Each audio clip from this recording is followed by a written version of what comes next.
All right, everybody. Another video. Like I said, I've responded to a bunch of people that I've seen that's asking about tracking the blades on the LX25. I want to start off by saying that I am not a professional. I don't work for Woodmizer. I don't claim to be the expert at this. What I'm going to do is I'm going to go you through the process that I use to cut my lumber, and I do a pretty good job with it, considering the manual mill. I turn out quite a bit of lumber and have pretty good results. So if you're interested in how I do it, that's what this video is about. If you're looking for an expert, you might want to keep looking. I'm not an expert. I've had my LX25 a little over a year now. I've cut a lot of wood, built the building that I'm in now from a mill, built the kiln, a whole bunch of other stuff. Had to learn a lot of these lessons the hard way, because as you guys are finding out, there's really not a whole lot of videos or anything like that out there to help you. So hopefully this video will help somebody, at least in the Woodmizer LX25 group that I'm going to share this to. So start off, this is my LX25. The only thing that I've done different is, you may notice on mine here, that I've got a 4-post setup that I've put on it, built it. Also, my water system is a metal line. I got rid of the plastic line that comes out here because it didn't want to seem to stay put, and so I'm using a small piece of air line with a couple of connectors. I've got a quick connect on the back side of it. I'll show you in a minute, to where I can unhook it in the wintertime and drain the water out if I need to. I'm in Alabama, so it's only 2 or 3 days a year that you have to worry about that. So but we're going to go over what I've learned about the tracking the blade. The biggest thing that I'll say is your tension needs to be consistent. I've learned that. I was having some problems with mine tracking correctly when I first got it, and since I've started using a torque wrench, I've had a lot better luck. The torque wrench that I use, and I keep it right here close, is just a click type that when you tighten it up, it clicks. And I keep it set between 40 and 42 foot-pounds. This thing's notorious for sometimes I'll twist it, so I try to keep check on it and make sure that it's between 40 and 42. The literature that I found with the Woodmizers and the M100s, which is the Timberies, guys were saying 42 foot-pounds, so that's what I started running with, and it works pretty good. But I will say that's 42 foot-pounds when the blade is cool. When you first put the blade on there, I do it at 42, and as you know, metal gets hot, things expand. So if you doing it and you check your tension, if you set it at 42, when it gets warm, you're probably going to lose a couple of pounds of torque off of it. So typically, unless I'm really smoking a blade and getting it really hot, I don't go back and double check, unless I start having some issues with, getting wavy or anything like that. One of the things that I did learn when I was doing mine is that before you start worrying about tracking, and before you start trying to get everything lined up, take these ceramic guides right here and at least loosen these guides and back them out, and get them to where they're not touching your blade under any circumstances. I think a lot of guys have trouble because they're trying to adjust the guides, adjust your wheels, but you leave these in place. Well, if you slide that blade back and it hits that guide, then it's not gonna. You're not getting the blade's gonna be conflicted. You're gonna have the wheels trying to pull it one way, and the guide saying no, you can't go that way. Same thing with the up and down. All you've got to do is loosen these set screws here and just raise those things up, and I'm talking put 1/4 inch gaps around them. Once you get everything lined up on your wheels, and give me just a minute, and I'll open this one here up, and I've got the camera on a tripod, so I have both hands, but I'm going to try to show you how mine's set. I just got through cutting a pine board, 2 pine logs with this thing, so I know it's setting right, it's cutting good. I haven't had to mess with my tracking now in probably 6 months, so I don't go in here and mess with anything unless it's messing up. But as you can see, On the back side of my blade back here, the back side of the wheels, I can feel maybe a 1/16 on the back hanging off. The thing that I will say is once you get these things right and you get them set, don't go messing with it.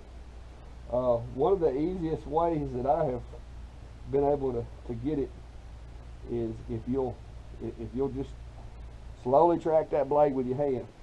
If you get that blade tight, you can turn that blade with your hand, and if it's tracking wrong, it's going to walk off or it's going to walk forward or whatever the case may be. And until you get it lined up, it's not going to stay on these wheels unless they're perfectly in alignment. Now, with that said, make sure to take those and back them out. The first time I tried doing it, I didn't know what I was doing, had never done it before, and I fought with these wheels, trying to get everything in alignment. And the whole time, my rear guide, either when it was shipped or when I put it together, or somehow, it was preventing the blade from going to where it needed to be in alignment. So that's a lesson I learned. So anytime I'm adjusting my wheels, I go ahead and loosen those ceramic guides and get those babies out of the way. The biggest thing that I will say, if you look right here, I know a lot of y'all are saying that, 1/16 of an inch, 1/8 of an inch, or whatever, and I'm sure there's probably a logical explanation for that. But on the back of my wheel right here, like I said, this may be a 1/16. I wouldn't be afraid to say it could possibly be all the way back to even. But the thing to remember is these two bolts that adjust to turn these wheels. That wheel sits like this, and the way this works, the bolt's on the back side of the shaft. So when you tighten that bolt, and that bolt goes in, it's going to make the shaft pull. This side of the shaft is going to pull out. This side back here of the wheel is going to pull in. So when you're doing that, you're basically, in essence, you're turning this wheel, this side in and out, this side in and out. Same thing goes for that side. So when I was first getting mine lined up, I took and tried to make sure that I was zeroed out basically, and just moved it really, really slow. And it was a little frustrating. It took a while, but once I got it set up, like I said, I haven't had to fool with it since. There's a lot of variables between here and there, and if everything's not perfect, it will try to walk the blade. But I'm going to move the camera here in just a second and give you a little bit better view of what mine looks like, and then we'll go over some of the other things I've done to the mill just to kind of highlight that. But the biggest thing that I will say is, before you try to track these, take the guides, loosen them up, get them out of the way. Make sure they're not causing you any problems. Secondly, make sure that your blade is at the proper tension, because if your blade's not tensioned and you're trying to line these up, and you get them lined up on a loose blade, and then when you tighten the blade up, that tension is going to cause things to change. So you want to make sure that your guides aren't affecting it. You want to make sure the blade is as tight as it needs to be, or however tight you want it to be, before you start trying to track. And just remember, when you tighten this bolt in, it's pushing the shaft that runs through here. So it's going to turn this wheel this way, and same note over there. The bolt is pushing into the shaft, and so as that bolt pushes into the shaft, it's pushing that shaft forward. It's going to make that wheel, the back side of that wheel is going to come around. Now, if you want to make sure that these things are lined up, in a perfect world, there would actually be a way you could pull a string across here, but unfortunately there isn't. The only thing I can tell you is try to find the center. One way that I found that was pretty accurate, I felt like, was to make sure that your mill base is level. Once you got your mill base level, you can also take and put you a small level bubble on that thing. If you got a digital one, that's even better. And try to, when you're moving it, get it to that point where it's either level or really, really close.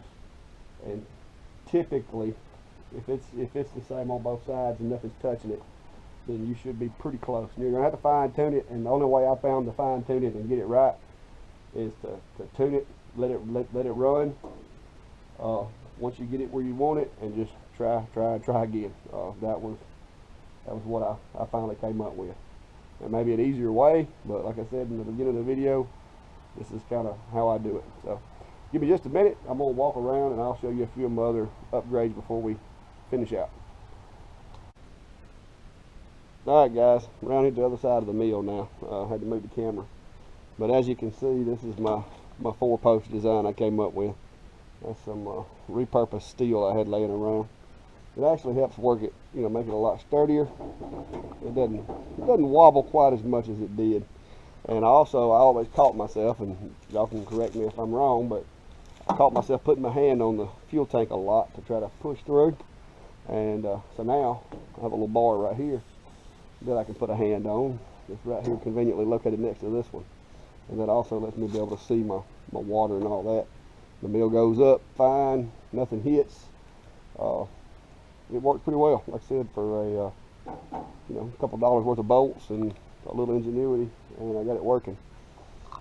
There's my water setup. As you can see, I've got a natural gas valve. I'm still using the tubing that comes with the mill, but I did put me a quick connect on there so that if this gets blocked up with some sawdust or something, I can take that out, and it makes it easier to put it back on. Take it out instead of having to cut that loose and blow back through here to get the trash out. Now I can just quick connect it. So another thing that I was unaware, and we'll call this a moment, is it never made sense to me why I had to walk over here to crank my mill.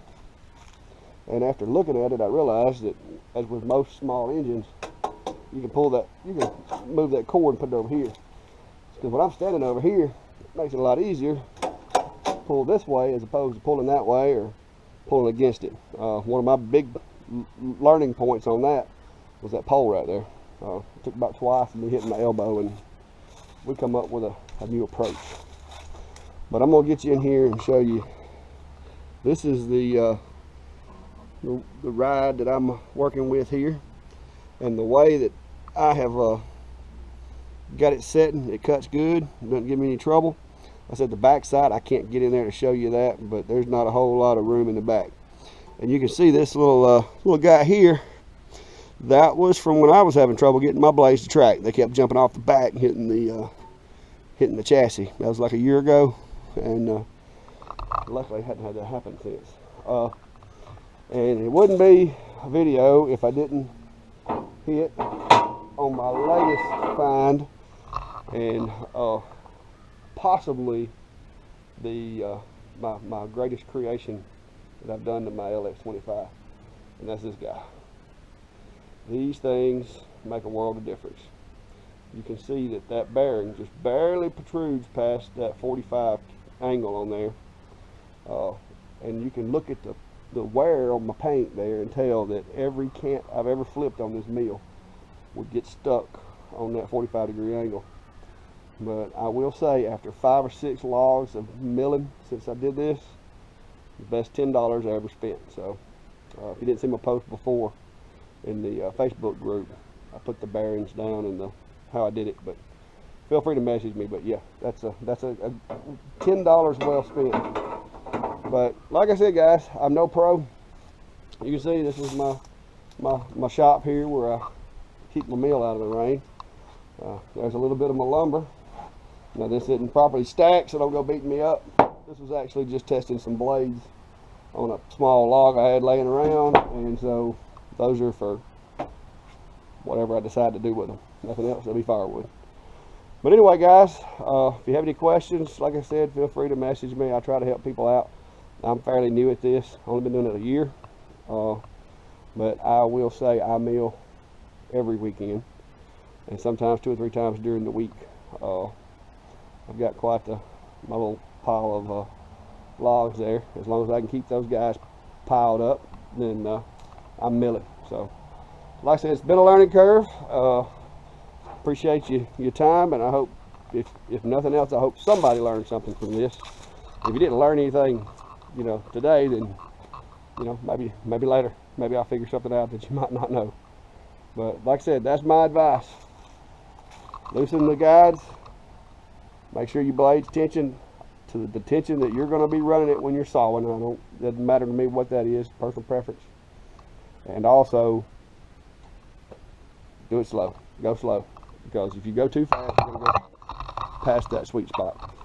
And for those of you that are curious, this is what my mill looks like torqued to 42 pounds. This is what the little block, you know, that they have the description of how to tighten it, which they say is wrong. This is what it actually looks like on mine at 42. So I'm going to take you in here and show you. The black piece of steel is barely, like the edge of it's hanging out maybe a 1/16 or an 1/8 from this silver piece here. So, you know, they said get it flush is what they recommended, contrary to this little guy that they put on the mills. But you know, hey, that's where mine rides. That's 42. That works for me. It cuts. Not breaking blades. Blades aren't cracking. So I'm good. Well, y'all have a good one. And if you like the video, let me know. Thank you. Have a good day.